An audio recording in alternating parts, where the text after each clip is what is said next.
Donc bonjour, on va commencer ce webinaire. Alors, je ne vais pas vous imposer le webcam pendant tout le webinaire, c'est principalement pour vous saluer, pour me présenter. Je suis Julien Courtement, je suis consultant avant-vente pour F-Secure sur la région Ouest. Et donc on va rentrer tout de suite dans le sujet qui est aujourd'hui, hop, je vais stopper ma caméra et repartager mon écran. Le sujet qui est aujourd'hui hack via QR code, origine, processus et solution. Donc l'idée pour démarrer ce webinaire, c'est de faire un point un peu sur la tendance actuelle, euh, qui n'est pas bonne pour cette année 2020. Ça veut dire qu'il faut même pas besoin de lire la presse spécialisée pour voir que cette année 2020, ça aura été l'année du virus et des virus. À titre d'exemple, l'ANSSI, qui intervient, on va dire, dans les collectivités, les OIV, va doubler son nombre de sorties entre 2019 et 2020. C'est colossal. Et globalement, ce qu'on voit aussi, cette tendance, si vous avez suivi les informations toutes récentes, on a le champion 2020 qui est sorti il y a quelques jours, hein, avec Foxconn. Foxconn, à qui il est réclamé 34 millions de dollars de rançon pour récupérer ces données. Et quand on parle des données de Foxconn qui est le fabricant entre guillemets d'Apple et d'autres, hein, on parle de 1200 serveurs, de 20 téras de données qui ont été chiffrées, et plus de centaines de gigas de données exfiltrées. Et ça, cette notion d'exfiltration de données, c'est aussi une confirmation de cette année 2020, c'est-à-dire que le ransomware, c'est pas nouveau. Le ransomware, on en a depuis le début des années 2020, hein, globalement. euh, Ransomware et crypto-monnaie ont un destin intimement lié, hein, c'est-à-dire que concrètement, à partir du moment où, en cassant de la donnée aux clients, aux utilisateurs, les hackers ont réussi à monnayer la restauration des données, le ransomware a prospéré. Les clients ont globalement trouvé la parade en améliorant leur posture de sécurité, mais aussi en améliorant la posture sur les backups. Et ce qui a fait naître, il y a quelques années, le ransomware 2.0, ça veut dire qu'on ne va pas se contenter de vous casser vos données, de vous cryptoloquer vos données. On va en plus vous les voler, vous les exfiltrer, pour à la fois faire pression sur l'entreprise et potentiellement, au cas où, les monnayer sur le dark web si malencontreusement l'entreprise ne voulait pas payer sa rançon. Donc voilà pour cette tendance, on va dire, du ransomware 2.0. Et ce qu'on voit aussi typiquement dans le cas de Foxconn, mais dans d'autres attaques qui ont lieu en 2020. Dans le cas de Foxconn, par exemple, on parle d'un acteur qui s'appelle Doppelpaymer, d'accord. Doppelpaymer, on les retrouve aussi dans des attaques de type Compal, c'est-à-dire un fabricant de PC, un gros fabricant de PC. Doppelpaymer, on les retrouve aussi sur l'attaque Bretagne Télécom. Donc, et Doppelpaymer, ce qui est intéressant, c'est que c'est ce qu'on appelle du RAS, du Ransomware as a Service. Donc le Ransomware as a Service, c'est concrètement imaginer un éditeur de logiciels malveillants qui va essayer de trouver des affiliés, des adhérents qui vont lancer des campagnes de ransomware avec son logiciel, et cet éditeur va récupérer, on va dire, de la monnaie sur les gains de ses adhérents. D'accord. Ça, c'est la grosse tendance du ransomware as a service. Et ce qu'on retrouve maintenant, c'est une verticalisation. C'est-à-dire que concrètement, on a vu sur cette année 2020 où globalement, par exemple, un acteur comme Egregor s'attaquait plus à l'industrie. Un acteur comme Ryuk ou des acteurs comme Ryuk ou Netwalker plutôt s'attaquaient au milieu de la santé et la collectivité. Il faut se dire que c'est comme des sociétés de services aujourd'hui, vous avez des sociétés de services qui vont s'intéresser à un segment métier, une verticalité. On va retrouver aujourd'hui dans le monde du ransomware as a service cette même verticalité. D'accord. Donc ça veut dire que des personnes qui vont se spécialiser dans une filière. Et donc à partir du moment où vous êtes spécialisé, vous allez être plus efficace. Donc ça, c'est une deuxième grosse tendance qu'on identifie sur 2020, cette verticalisation.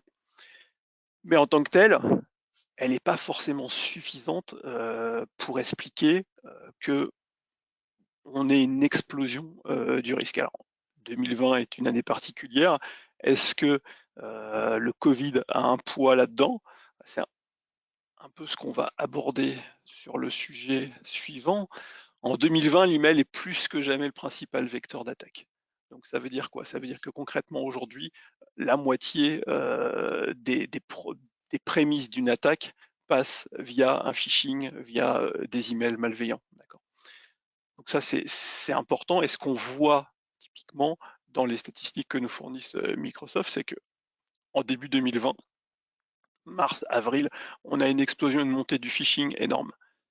C'est entre autres grâce ou à cause d'acteurs typés Emotet. Donc Emotet, ils sont intéressants, ils sont connus comme étant, on va dire, un acteur au niveau, c'est un malware bancaire. Ils ont 4, 5, 6 ans, peut-être 6 ans Emotet, et ils avaient un peu disparu de la circulation en 2019, comme des acteurs comme Maz l'a fait cette année. Ils s'étaient un peu mis au vert. Ils avaient disparu de la circulation.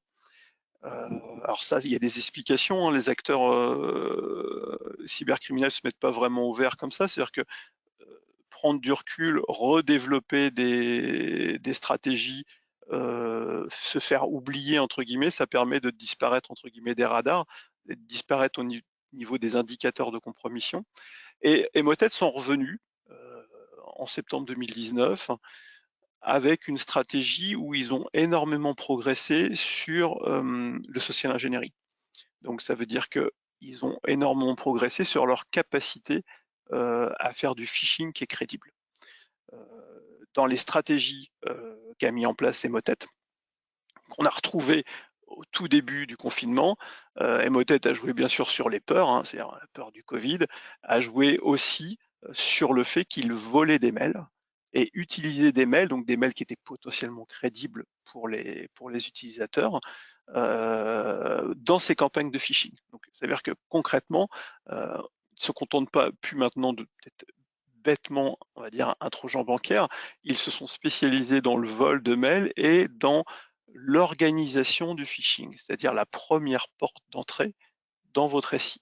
Donc, je vais vous livrer un mail avec une charge, d'accord? Et en fait, on va les retrouver maintenant principalement en 2020, au milieu de tout, en fait. C'est-à-dire que si vous entendez parler d'acteurs comme Trickbot, Ryuk, Conti, Doppelpaymer, tout à l'heure que je citais, en fait, tous ces acteurs qui sont à la fois d'un côté des ransomware et de l'autre côté des trojans bancaires, on va retrouver souvent Emotet au carrefour de tout ça. Ça veut dire que la première compromission, le phishing, a été lancé par Emotet. Et ben, c'est tout le sujet de la vidéo qu'on va suivre et de la démo de hack que je vais vous proposer. C'est tout le sujet, c'est comment, on va dire, un phishing et le social engineering peut vous mettre à risque aujourd'hui.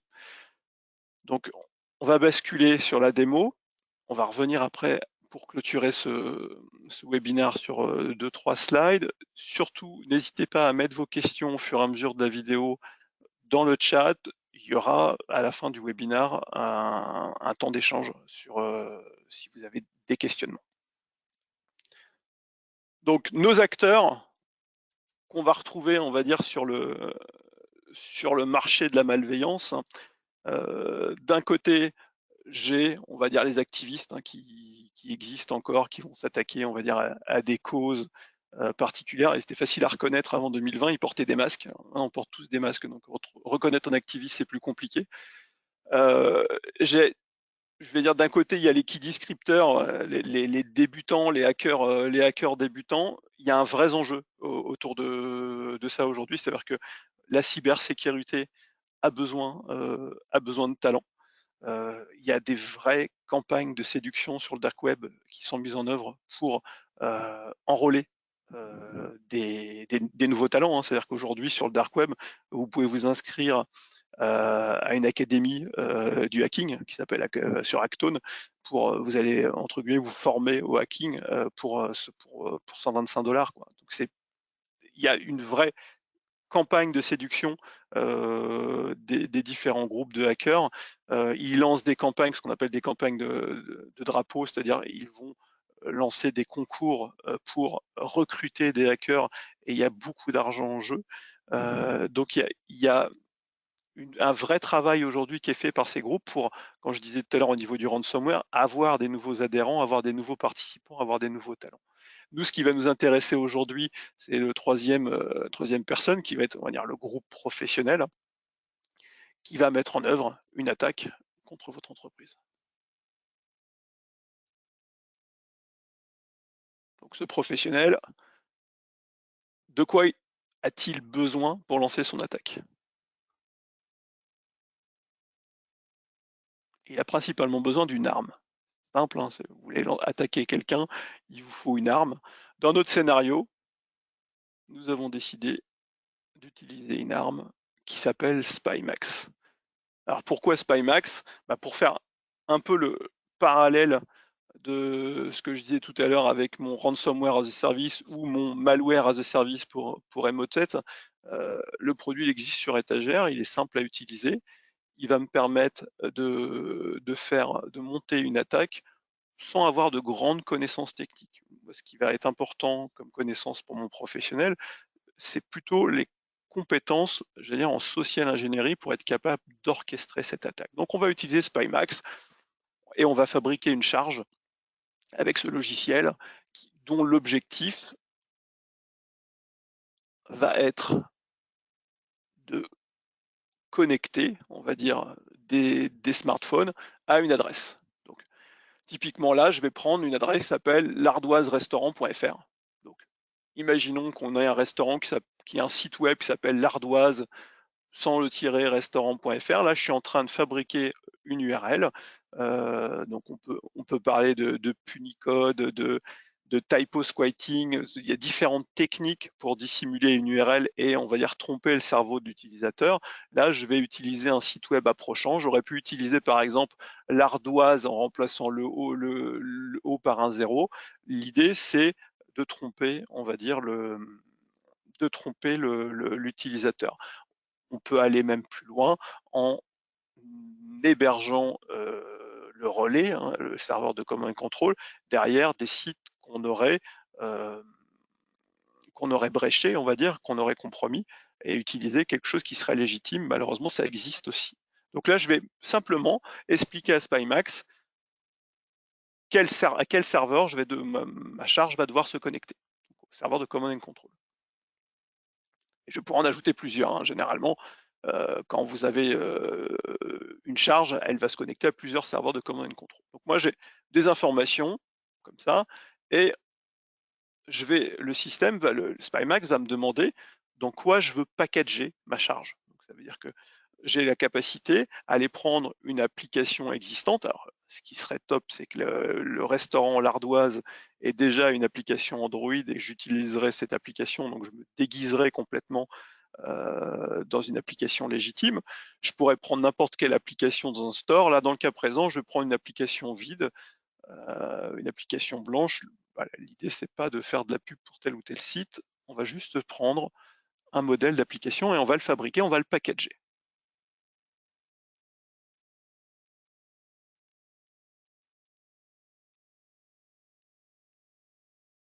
Donc là, mon package, il est prêt. C'est un APK, donc on a préparé une charge pour des téléphones Android. Maintenant, il faut la livrer. Donc, quel est le scénario qu'on va utiliser pour livrer cette charge? On est parti sur l'idée que ces petits QR codes que vous voyez aujourd'hui sur vos paquets de lessive, que vous voyez un peu n'importe où sur les têtes de gondole dans les supermarchés, qui sont aussi utilisés dans les restaurants depuis le début de la pandémie, enfin, avant qu'on vous ferme les restaurants, ils fleurissent partout ces QR codes. Et ces QR codes, derrière ces QR codes, il y a toujours une URL qui va se cacher, qui va vous ouvrir du contenu. L'idée, c'est d'aller fabriquer un QR code. Donc ça, c'est excessivement simple, hein. Hop, petite recherche Google, comment on fabrique un QR code. Je vais lui donner mon URL, donc l'endroit où est hébergé mon APK, et je vais générer ce QR code. Donc j'ai plus qu'à fabriquer mes petits papiers collants qui vont bien, et aller les livrer dans le restaurant L'Ardoise pour essayer de compromettre un maximum de téléphones. Alors on est parti sur un scénario où on prend le cas d'un restaurant, mais on aurait pu cibler plus large, des choses comme ça, mais là, globalement, l'idée, c'est de vous faire la démonstration qu'il est excessivement simple de retourner un téléphone. Donc là, j'ai mon utilisatrice, cette petite dame qui a la chance de manger avec son ami, qui veut manger, et c'est écrit sur la table, il faut scanner le QR code. Donc elle va scanner le QR code, donc on voit son téléphone.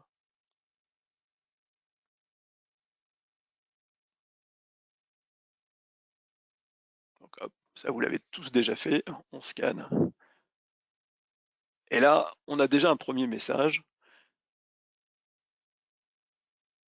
On demande à l'utilisateur, on présente en tout cas à l'utilisateur quels sont les droits que va réclamer l'application au moment de l'installation. Ça, vous l'avez tous fait en installant nos applications, soit depuis le store officiel Android, soit depuis des stores alternatifs. Et ça, les stores alternatifs, c'est entre autres un danger.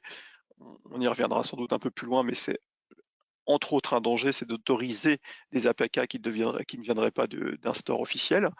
Mais là, dans le cas présent, mon application, elle demande des privilèges assez larges, hein, prendre des photos, modifier les contacts, accéder à la localisation, enregistrer de l'audio, lire des messages. Enfin, elle demande presque tout sur la machine.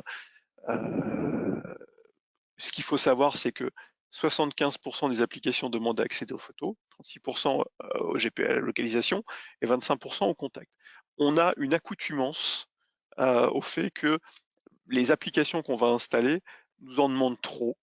Là, on est dans un contexte où de toute façon, on est à l'ardoise, on a scanné. Bon, l'application demande des droits généreux, mais comme on veut manger, on va accorder parce que de toute façon, les utilisateurs majoritairement ne lisent pas ces informations. Donc on va faire suivant, et on va installer l'APK. Et là, j'ai l'application qui s'est installée. Petite dame, elle va lancer son application. Malheureusement, ça ne fonctionne pas. Je répète, on n'a pas packagé une vraie application, on a packagé une application vide. Donc, l'utilisatrice va être obligée de réclamer une carte PVC ou une carte plastique ou au moins travailler avec le téléphone de son ami. Mais ce qu'on peut voir, nous, sur notre serveur de command and control, c'est qu'on a déjà une machine qui s'est présentée sur notre URL. Donc on a déjà la main sur son application, et tant qu'elle aura l'application lancée et installée sur son téléphone, on aura la main sur son téléphone. Donc là, j'ai l'application qui va me proposer plusieurs actions possibles sur ce téléphone, et on va découvrir un peu tout ce qu'on peut faire, la reconnaissance, la collecte et l'exfiltration. On va préparer notre attaque. Donc on va déjà regarder au niveau de ce qu'on peut collecter comme information au niveau des fichiers. Et là, je vais préciser tout de suite quelque chose, c'est le téléphone de mon utilisatrice. Il n'est pas routé, il n'est pas modifié. D'accord ? Ça veut dire que la différence avec un téléphone qui serait routé, c'est-à-dire qui aurait été altéré, c'est que sur un téléphone altéré, j'aurai accès au shell, c'est-à-dire j'aurai accès aux commandes de l'OS. D'accord ? Là, ce que je vais faire sur le téléphone, ce n'est que l'utilisateur qui m'en a accordé le droit. D'accord ? Donc ça veut dire que l'utilisateur m'a accordé le droit de voir ses fichiers. Donc allons-y, je vais regarder ces fichiers. Donc là, potentiellement, je vais pouvoir aller voir ces photos. Et comme je vais être assez pressé sur, je ne sais pas si l'utilisateur va désinstaller ou pas, ben, je vais les récupérer rapidement. Hop, je vais télécharger tout ça, je vais me faire un package. Et donc je vais récupérer un fichier zip sur mon serveur de command and control. Donc il est arrivé le fichier zip et j'ai toutes les photos d'utilisateurs. Donc on peut imaginer que là, dans le cas présent, j'ai téléchargé des photos, mais on pourrait imaginer aussi que je vais uploader des informations. Donc on prend le cas, si vous aviez un système de synchro sur votre téléphone, type OneDrive, Dropbox, des choses comme ça, je pourrais très bien aller déposer des informations sur votre téléphone, donc c'est-à-dire prendre un fichier qui est le vôtre, l'altérer en mettant, on va dire, une charge dedans, elle viendrait se synchroniser avec votre PC via le cloud, et j'aurais utilisé, on va dire, votre téléphone comme premier vecteur d'attaque. Donc là, pour la démo, je vais juste uploader un fichier sur le téléphone et changer juste le fond d'écran pour montrer le côté réactif. C'est-à-dire que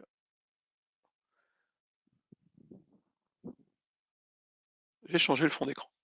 Mais ce qui est important à comprendre, c'est que j'ai accès à l'intégralité des fichiers des données de l'utilisateur.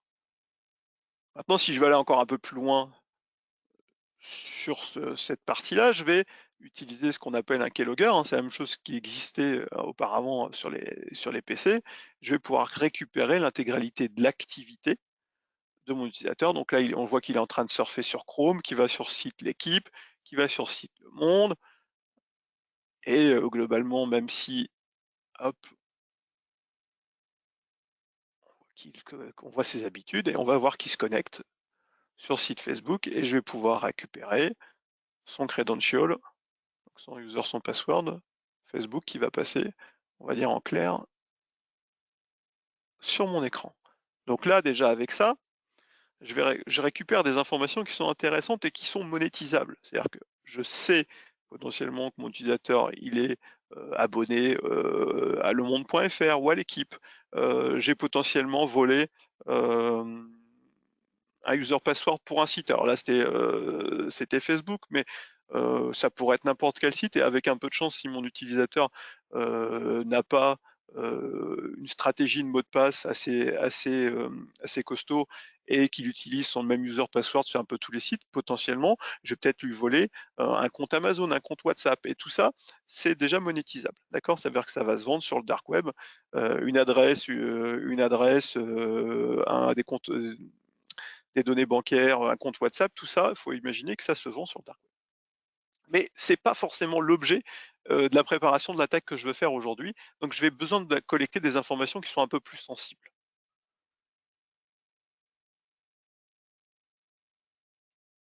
Donc qu'est-ce qu'il y a comme information sensible dans un téléphone? Des SMS.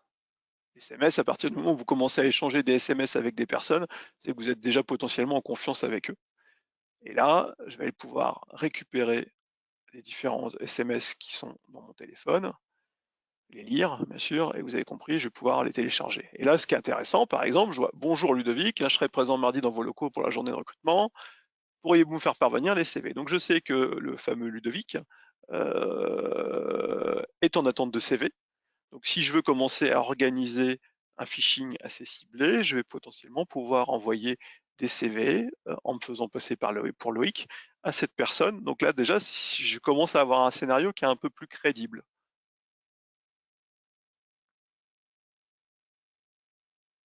Chose, hein, Marty, le message que vous avez, tous les documents en fin de semaine. Donc je rentre dans l'intimité de la victime, c'est-à-dire que j'ai vraiment les informations, et là, bah, je vais aller les télécharger, ça va être plus rapide pour moi, et je vais pouvoir retravailler ça après.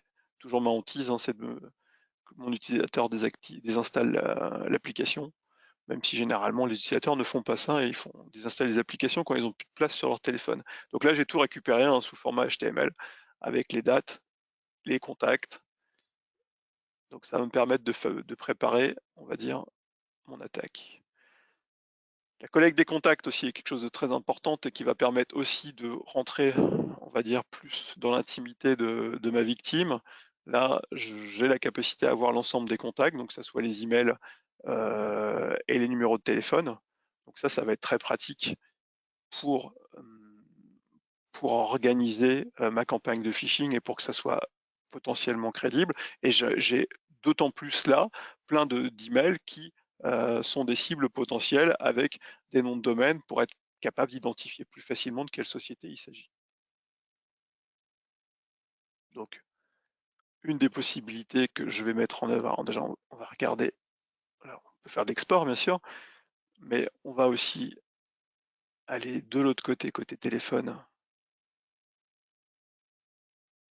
pour voir comment ça va se passer.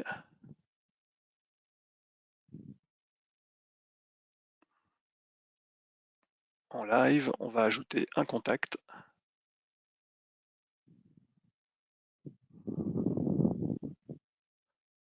Donc on retrouve, hein, c'est la vision de gauche et la vision de droite est la même. Il n'y a pas de problème de ce côté-là. Donc ce qu'on a sur le téléphone. Et là, si on fait ajout d'un contact, add contact, on va rajouter hop, achat de telle société, de conception. Et je vais marquer un numéro de téléphone qui pourrait être le mien. Je vais pouvoir rentrer en relation avec telle ou telle personne.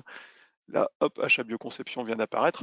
Donc vous imaginez que si je supprime un contact existant et que je le remplace par un autre numéro de téléphone, je pourrais vous envoyer des informations, j'aurais déjà un niveau de confiance plus important avec vous. Euh, et, euh, et globalement, je vais pouvoir être beaucoup plus impactant sur mon attaque. C'est ce qu'on recherche. Et c'est pour ça que j'ai fait mon introduction sur Emotet tout à l'heure. C'est que ce qui est déclencheur sur cette apparition, on va dire, d'Emotet dans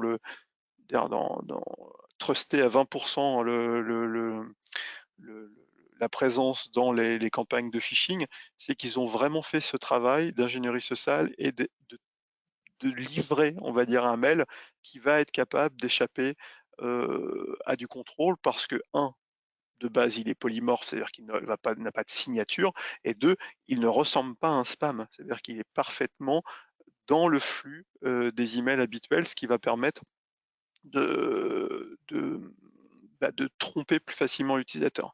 C'est c'est important cette partie-là parce que ça ne concerne pas uniquement que, on va dire, des utilisateurs qui n'auraient pas un background technique très important, hein. Ça veut dire que le, il y a un test qui a été mené en septembre avant les assises de la sécurité, une société qui s'appelle Lockout qui travaille sur la protection des mobiles. Ils ont envoyé, en faisant un travail de social ingénierie, donc en récupérant des contacts de personnes qui qui allaient participer aux assises de la cybersécurité, ils ont envoyé 200 SMS à donc des professionnels de la cybersécurité. Ils ont envoyé des SMS qui étaient un phishing, hein, pour demander des informations pour avoir un rendez-vous.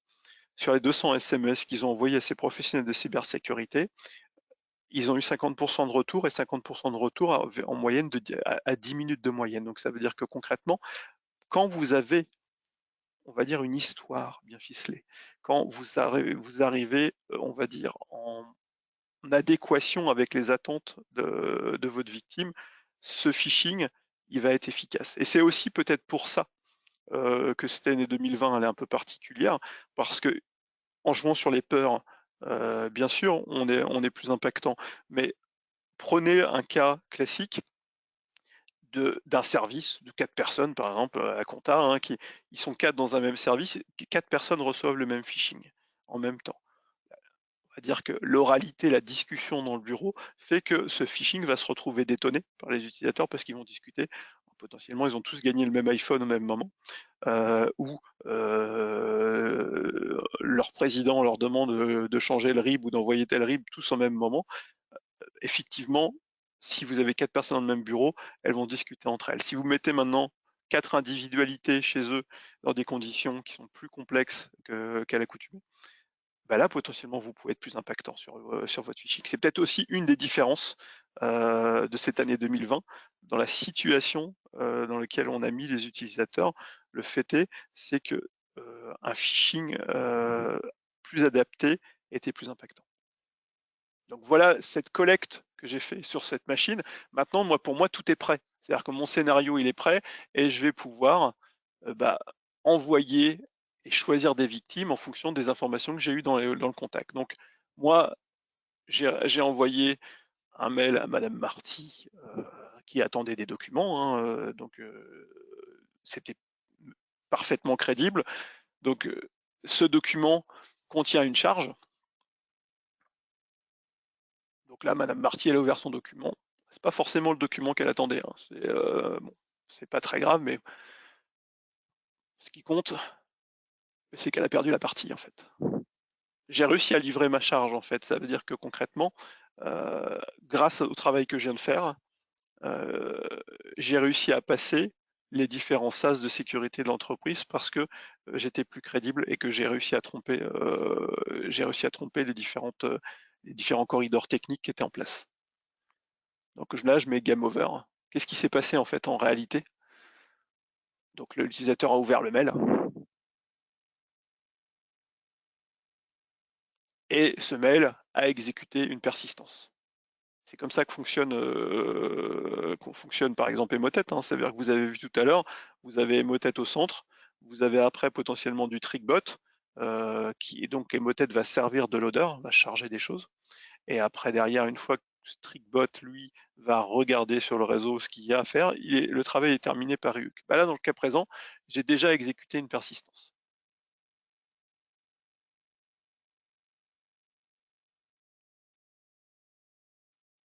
Si mon utilisateur avait eu un EDR sur sa machine, potentiellement il aurait eu ce message-là.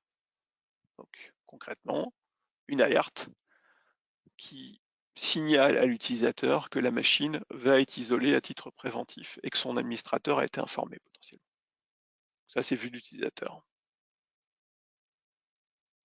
Et vu de l'administrateur a reçu un message comme quoi il y avait un risque important. Qu'est-ce qui s'est passé réellement sur sa machine et qu'est-ce que va m'apprendre mon EDR? Donc sur ma machine, l'administrateur voit qu'on a lancé un programme bureautique, hein, qui s'appelle S-Office, qui est du LibreOffice, et que ce LibreOffice a lancé 2 commandes PowerShell. Ça, potentiellement, si je suis administrateur, je peux rapidement me dire, c'est du LibreOffice qui lance du PowerShell chez nous, pas forcément quelque chose qui est légitime. Mais en tout cas, PowerShell était installé sur la machine de l'utilisateur, LibreOffice était installé sur la machine de l'utilisateur. Il n'y a rien de malicieux pour l'instant là-dedans. C'est-à-dire que je n'ai pas rapporté de pièces sur la machine, hein. Il n'y a pas de code malicieux.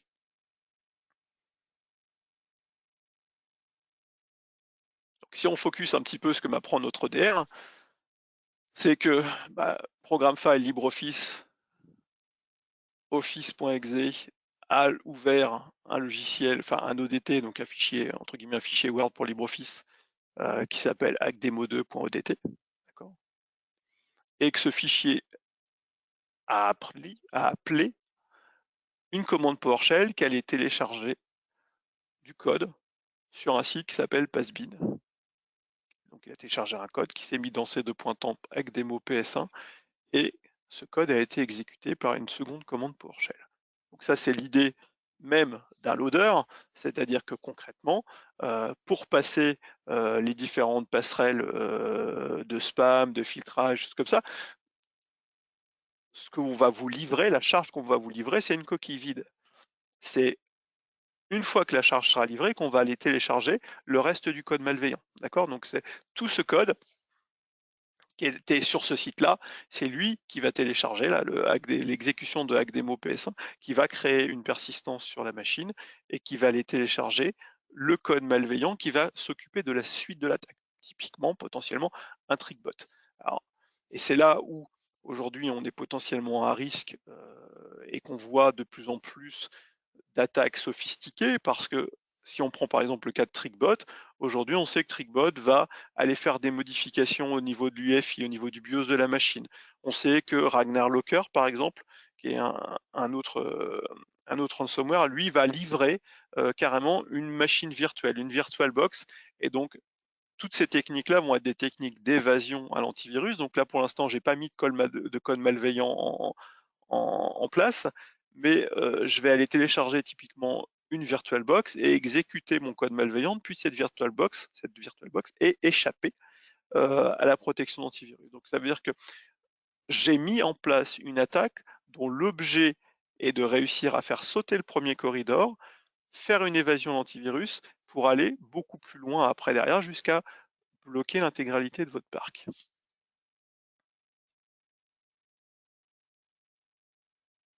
Donc voilà, je vais communiquer avec un serveur de command and control. J'ai une machine qui est compromise sur le parc et je vais aller chercher à identifier avec cette machine compromise, mon relais local, quelles sont les machines qui potentiellement pourraient m'intéresser. Je suis peut-être tombé dans un service qui ne m'intéresse pas forcément, hein. Il y a peu de chances que je sois tombé directement sur une machine d'un administrateur système, avec des droits admin, un accès à l'Active Directory, voilà, c'est bien sûr.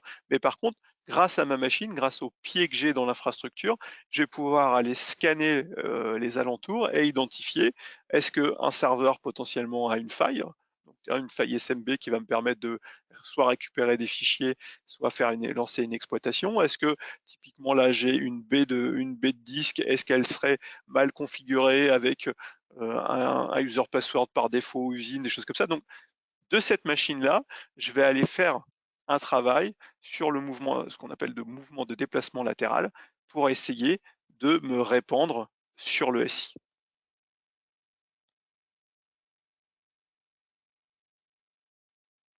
On va retrouver à ce stade l'exfiltration. Typiquement, j'ai trouvé soit un serveur de fichiers, soit une baie avec des données sensibles qui sont potentiellement exfiltrables. Avant d'aller tout potentiellement casser sur cette infrastructure, je vais aller exfiltrer ces données-là.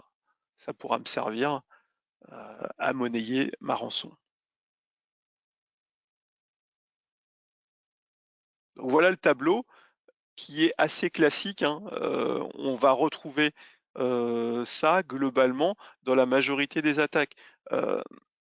La sophistication des outils utilisés va dépendre, on va dire, de la capacité à mon professionnel de les gérer correctement. Et on va le voir après, c'est que l'acteur qui va intervenir aux différentes phases va peut-être même lui changer. C'est-à-dire qu'il n'y aura pas forcément l'acteur du début et l'acteur de la fin qui sera le même. Donc voilà comment, d'une simple compromission de téléphone, j'ai fabriqué un scénario d'attaque pour pouvoir impacter différentes personnes. L'important, c'est la clé, c'est le spear phishing dans le cas présent. Ça veut dire que j'ai réussi à créer un canal de confiance. De ce canal de confiance, j'ai pu aller beaucoup plus loin que ce que m'aurait autorisé, j'allais dire un bête spam classique où l'utilisateur avait gagné un bon d'achat de 10 € chez Amazon ou le nouveau iPhone qui vient de sortir. Voilà, c'est vraiment la grosse différence. Maintenant, si je reviens sur ma présentation, si je reprends la chaîne d'attaque Emotet pour passer, on va dire, de mon scénario virtuel à un scénario terrain réaliste, j'ai mon attaquant qui a préparé son spam, son mal spam, son spam phishing, on va dire, avec le malware, avec la charge. Et je vais arriver, une fois que l'utilisateur aura cliqué, je vais arriver, hop là, je vais arriver sur une machine qui est, on va dire, pilotée à distance par un serveur de command and control. Et là, globalement, il est l'utilisateur, le hacker, va déployer potentiellement un trickbot qu'on retrouve énormément en post-compromission, qui lui va avoir la capacité à se déplacer, faire des mouvements latéraux, typiquement trouver des failles SMB comme ce que je décrivais tout à l'heure. Donc ça veut dire que là, j'ai mon parc qui va être scanné et là avec la capacité de voler de l'information, voler du password, voler du fichier. Et ce qu'on retrouve assez souvent, hein, c'est que sur le dark web, cette machine a été compromise et il va y avoir, j'allais dire, une passe décisive qui va être faite. C'est-à-dire que ce parc compromis, il va être terminé par un groupe type Ryuk qui va faire, lui, l'attaque par ransomware. D'accord? Ça veut dire que concrètement, j'ai au départ un émotet, puis un trickbot pour me répondre, et derrière, ce parc compromis va être retravaillé pour être complètement crypto-chiffré, on va dire, et potentiellement enlever, casser les backups et ça jusqu'à la demande de rançon. D'accord. Donc voilà le cheminement en fait, et c'est pour ça qu'on retrouve ces différents groupes. Il y a une vraie structuration hein, derrière des groupes de hackers. Quelles sont les solutions qu'on peut mettre en face de ça? Parce que l'idée, c'est pas de se dire que c'est une fatalité. Il n'y a pas de fatalité. Même si on a l'impression que ces attaques sont de plus en plus sophistiquées, de plus en plus ciblées, et qu'il n'est pas possible du tout d'y échapper et qu'elles vont toucher tout le monde, ça, je vous confirme que potentiellement, tout le monde est une cible. Hein. Je disais tout à l'heure en verticalisation, il y en a pour tout le monde. C'est-à-dire qu'il y a il y a des groupes qui vont se spécialiser dans différents types d'activités. Potentiellement, tout le monde peut être touché. Maintenant, si on regarde l'offre d'F-Secure par rapport à la menace et par rapport à cette kill chain de l'attaque qu'on va retrouver, votre hacker tout à l'heure, il avait un outillage, et cet outillage, il a porté, on va dire, la capacité, par exemple, si on prend le TrickBot, d'être capable d'identifier des failles SMB sur votre réseau. Et ben, dans les briques F-Secure, on a un autre scan de vulnérabilité pour gérer les risques et identifier, on va dire, vos failles. Avec F-Secure Radar, ce que votre hacker aurait été capable d'identifier, on aurait pu l'identifier avant et fermer les portes potentiellement, ou prendre au moins les mesures adaptées pour gérer ce risque. L'autre sujet, qui est de plus en plus important, c'est de combattre le phishing et d'expliquer à vos utilisateurs comment reconnaître un phishing. Donc on a une offre de service qui s'appelle PhishD pour lancer des campagnes de phishing à destination des utilisateurs pour les entraîner, les sensibiliser là-dessus et les former. D'accord. Donc deux piliers, on va dire, au niveau de l'anticipation. Un pilier technique, je veux connaître ma surface d'attaque et connaître mes failles, et un pilier humain qui est, on va dire, l'investissement dans vos utilisateurs. C'est-à-dire, je vais former mon utilisateur parce qu'on voit bien que s'il n'y a pas de clic, il n'y a pas de risque. Maintenant, il y a la protection traditionnelle que on va dire que connaissent principalement toutes les DSI, c'est la protection typée antivirus. On parle plus d'antivirus, on parle plutôt d'endpoint protection. C'est-à-dire qu'aujourd'hui, quand vous êtes client chez nous, client PSB ou client Business Suite, on vous livre une solution qui embarque un antivirus, mais une solution qui va durcir la sécurité de votre poste. Et durcir la sécurité de votre poste, c'est gérer son firewall, faire de la protection à la navigation, gérer du firewall applicatif, gérer l'accès aux devices, hein, ce qu'on appelle l'accès aux périphériques, aux clés USB. Donc la gestion d'un poste, c'est pas uniquement son antivirus. La gestion d'un poste, si on rejoint cette partie-là, c'est aussi le patch management. Donc, ça veut dire gérer les patchs sur vos postes et identifier les failles, fixer les failles. Bah, tout ça, l'écosystème endpoint protection de F-Secure va vous livrer. D'accord. Et de l'autre côté, on a une solution qui s'appelle Freedom pour l'instant, mais qui va être renommée en Mobile Protection, qui, elle, va couvrir le risque sur les téléphones, parce que concrètement, un utilisateur ne devrait pas pouvoir télécharger un logiciel malveillant sur son téléphone. Un utilisateur ne devrait pas pouvoir communiquer du trafic en clair sur son téléphone. Une couche de protection telle que Freedom for Business va apporter ce socle, on va dire, de sécurité sur vos téléphones iOS et Android. Et de l'autre côté, ce qu'on disait tout à l'heure, typiquement dans mon attaque, je vais déposer un fichier malveillant sur la solution cloud de mon utilisateur. Bah, il existe aujourd'hui des solutions, on va dire, pour faire de la sécurité dans le cloud, dans vos tenants. Nous, on a une solution qui s'appelle Salesforce, dédiée au CRM Salesforce, et on a une solution dédiée au 365. Il y a un développement, surtout cette année, extrêmement rapide autour de O365 et beaucoup de comptes qui sont allés à marche forcée vers cette solution. Il y a un risque, une migration au 365, c'est pas uniquement une migration de messagerie. C'est pas, je vais passer d'un exchange on-premise à un exchange online, on va dire dans le cloud. Il y a c'est un vrai projet d'entreprise à prendre en compte, et la sécurité autour de ça, elle est importante à prendre en compte. D'accord, ça change à la fois l'outil de messagerie, ça change les usages et ça change la typologie de risque.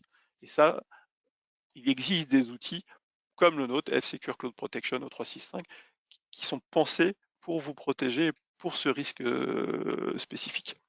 Et maintenant, alors moi j'aime bien faire le parallèle entre ce cambriolage virtuel qu'on va faire chez vous, hein, c'est-à-dire que les données qu'on va vous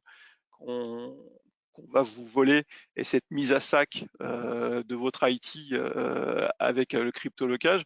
J'aime bien faire le parallèle avec un cambriolage, on va dire, dans le monde réel. Je ne sais pas si ça arrive à quelqu'un ici, moi ça m'est déjà arrivé. Ici, votre antivirus, c'est la protection de votre maison. C'est-à-dire que concrètement, c'est la couche de sécurité, vos verrous, vos barreaux, fenêtres, vos volets, votre chien, je ne sais quoi. C'est la protection en temps réel. Mais malheureusement, c'est il faut accepter, il faut se dire que cette sécurité-là, si quelqu'un voulait vraiment rentrer chez vous, il pourrait vous casser la porte, il pourrait faire ce qu'il veut. Enfin, le cambriolage, vous allez le retarder, mais il est possible. D'accord? Il faut l'accepter. Et c'est ce qui s'est passé tout à l'heure dans notre démo. On a eu une machine qui a été compromise. Mais c'est pas parce qu'une personne est rentrée chez vous qu'elle vous a complètement mis à sac la maison et qu'elle vous a vidé tout ce qui était objet de valeur. Votre cambrioleur et votre cambrioleur cyber, il va lui falloir du temps pour ça, parce qu'il ne connaît pas votre maison. Donc il va mettre en œuvre des techniques de cybercambrioleur pour se répandre sur votre réseau, pour se répandre. Donc ça, c'est le rôle d'un EDR, d'accord? Donc ce qu'on a vu tout à l'heure, le blocage, c'est que RDR, notre produit Rapid Detection and Response, a détecté qu'il y avait une technique mise en œuvre sur la machine, même si le code n'était pas identifié comme malveillant, il a identifié qu'il y avait une technique de cybercambrioleur qui était mise en œuvre sur votre réseau, d'accord? Et il a bloqué, on a préféré isoler la machine, la mettre en cage, le temps d'aller identifier et faire potentiellement un curatif dessus. Et ben, on est exactement dans ce schéma-là avec le monde de l'EDR, des détections, enfin EDR pour Endpoint Detection and Response. Donc, pour les clients qui sont déjà clients PSB ou Business Suite, RDR, c'est juste un prolongement de cette gamme-là. Ça veut dire qu'aujourd'hui, intrinsèquement, un client PSB, donc Computer Protection, ou un client Business Suite a la capacité de faire de l'EDR avec RDR. Il suffit juste d'ouvrir un robinet à télémétrie pour que les télémétries elles remontent chez F-Secure et qu'elles soient analysées. Donc ça, c'est important parce que l'idée, c'est que on va accepter potentiellement qu'une machine soit compromise, mais on ne va pas laisser notre cambrioleur virtuel complètement bloquer notre IT. D'accord? Donc ça, on va pouvoir le faire en détectant des techniques et des tactiques mises en œuvre par les hackers. Donc ça, c'est notre produit Rapid Detection and Response, où vous, acteurs de l'informatique, vous allez recevoir des événements, et comme on a vu le mail tout à l'heure, qui va vous informer qu'il y a tel ou tel risque sur votre IT. Et on a un autre service qui existe chez nous, qui est un MDR. Donc, il faut imaginer que à la place de votre équipe IT ici, les événements de sécurité sont gérés par un service F-Secure qui fonctionne 24 heures sur 24, 7 jours sur 7, avec des threat hunters, donc des personnes qui sont spécialisées dans la détection d'attaques et qui vont apporter en live les réponses appropriées.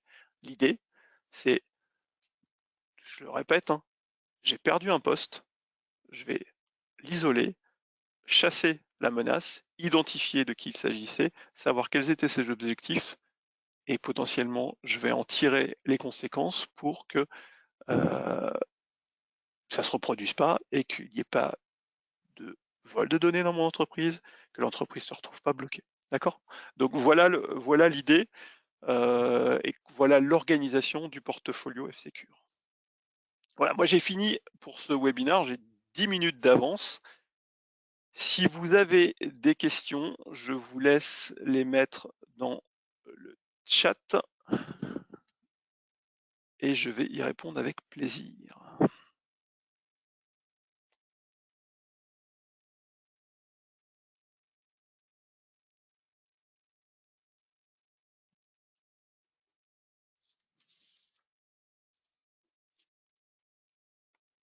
Alors, une interrogation sur le risque sur iOS. Le risque sur iOS, il existe aussi. Alors,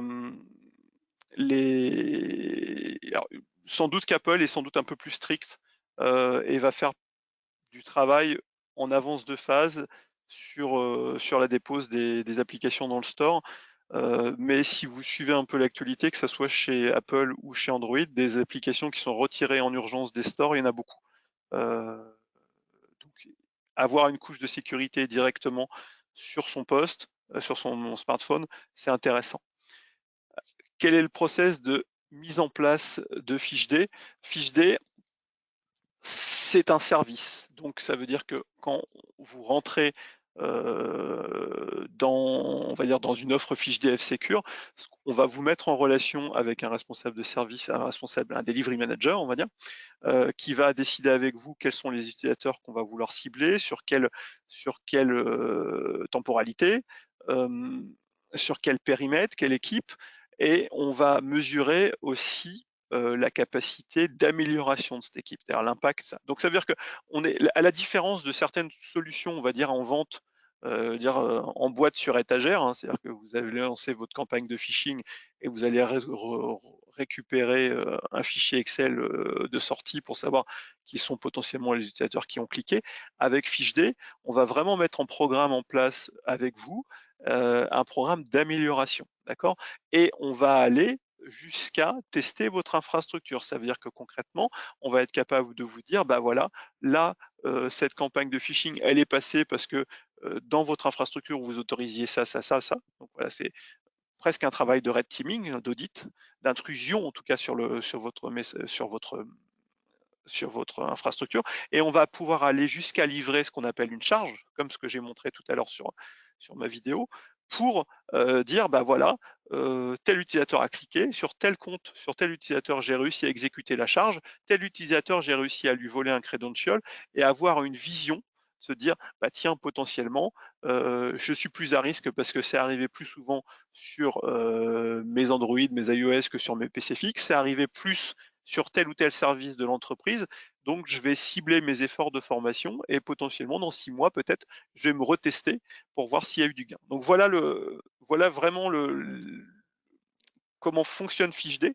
Il ne faut pas se dire que c'est un produit sur étagère. C'est comme notre offre F-Secure Countercept, c'est un service et c'est un accompagnement. On met à profit les compétences d'F-Secure en termes de threat hunting, en termes j'allais dire de blue hack, enfin de white hat, on va dire ça comme ça, de gentils hackers pour aider les clients.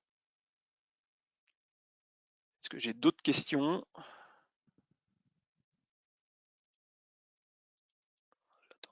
30 secondes.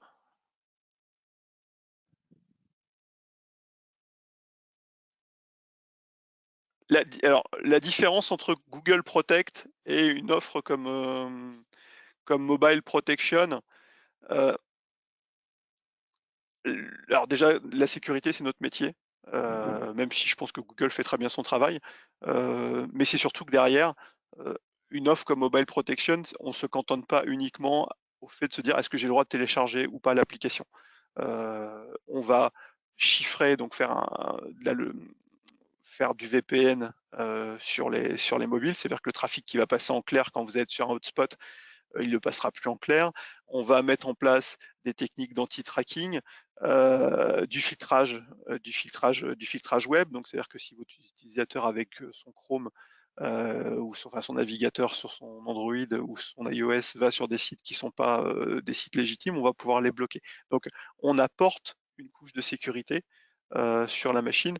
On n'est pas comme Google Protect, uniquement une solution qui va dire je vous déconseille de télécharger cette application-là.